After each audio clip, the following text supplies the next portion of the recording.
Hopefully you can. Okay, here we go. Number 7.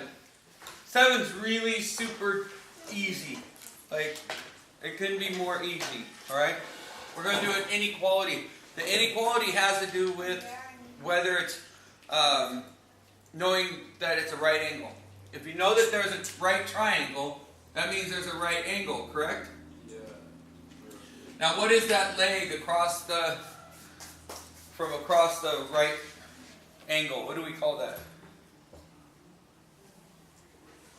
Is that exterior? No. Starts with an H. Oh, the hypotenuse. There it is. Ooh. That's it? Yep. Bro, this nigga don't even come to school. Okay. He comes enough. Alright, so it's a hypotenuse. And the hypotenuse is the longest side, right? Yeah. Okay? So it's always going to be bigger than any other side. Okay?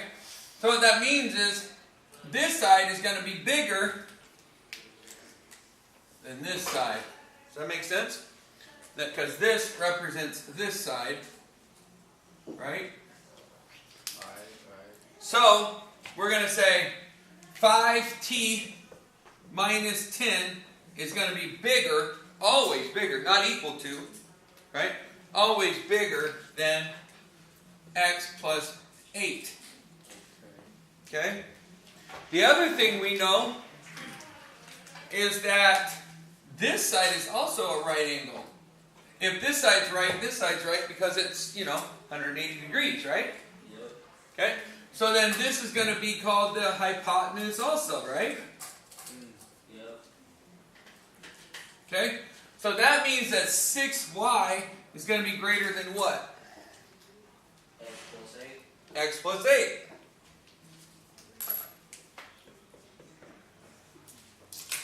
And those are the two possible inequalities you could write. Not bad, right? That's kind of easy. Alright, so you get one easy and one hard. Okay?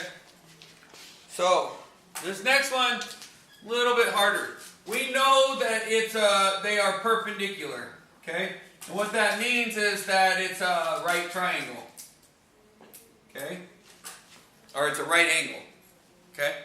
So, if it's a right angle, then that means that 6x plus 12y equals 90, right? Because this is 90 degrees.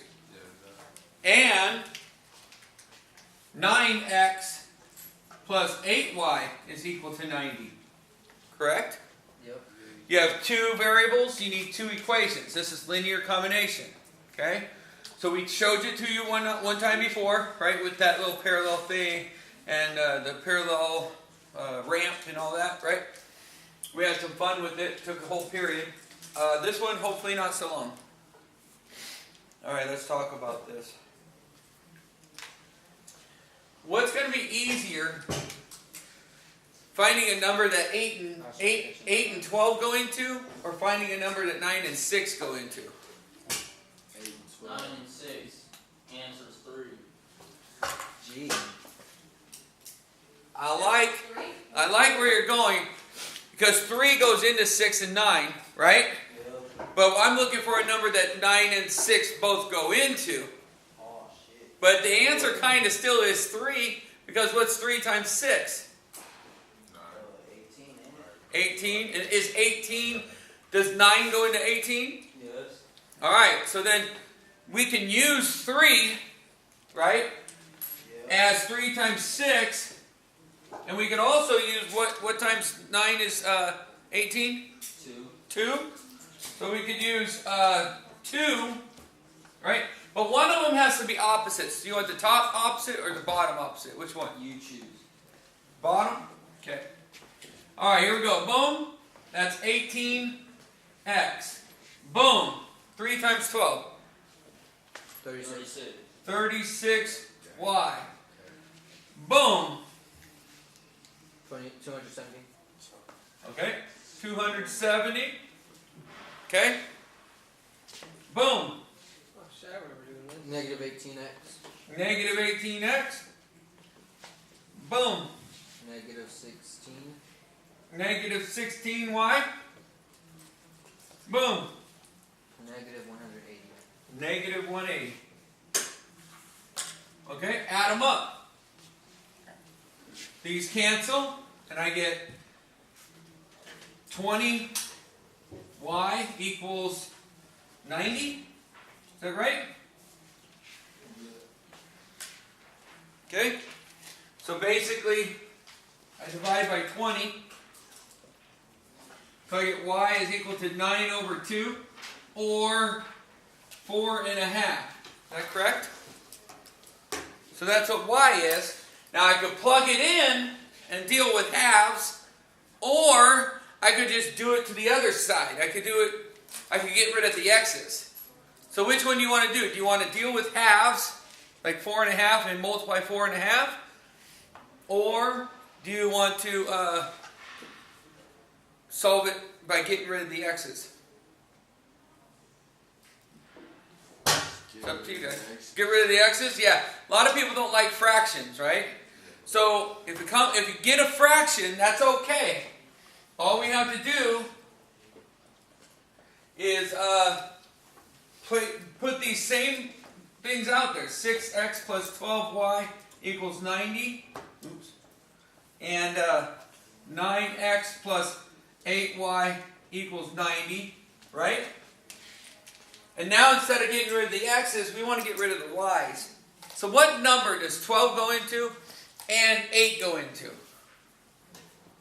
24. Perfect. So how do you get to 24? 12 plus 12 is 24. 8 times, what was that, 3? 8 times 3? Yeah.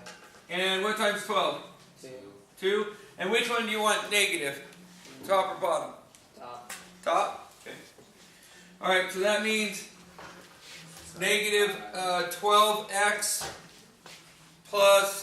minus 24y equals negative 180. Is that correct?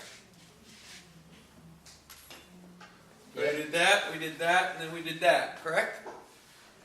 Now we're going to go this to this, which is 27, Oh, yeah, 27. What? and then 24, right? Yeah. And then 27. 270? Yeah, fuck. Okay. Alright, and then we add those up, and these cancel, right? And this is this 15? Yeah. Right? And how much is it? This is still 90, right? And then we divide. So how many times does 15 go into 90? Goes into 30 twice, right? And 30 goes into 93 times, so 2 and 3 is 6. So let's double check. 6 times 10 is 60. 6 times 5 is 30. 60 and 30 is 90, right? Yep. So it looks like 6. Right? So the intersection is at 6 and 4 and a half, which also means that x is 6 and y equals 4.5 or 4 and a half. Right? And that's what those numbers have to be for that to be perpendicular. Is that number on your No. paper? No. So, know this. We're not done? No, we're done. E. Right. He's got me in another class. If you have A, B, C, D, and none of them fit, none of them are the right answer, then what you have to do is say E, x equals 6, and y equals 4.5. Bam. And they're really going to try to do this to us? Yeah, because, now they don't do that on the state test per se. What they do on the state test is they sometimes ask you if there's 2 answers, you have to list both of them. If there's 1 answer, sometimes they say none of the above, right? And then sometimes they just have you fill in the blank, right? This is basically a fill in the blank problem. Okay? So you'd show your work, you fill in the blank, and you say this. Okay? Right on.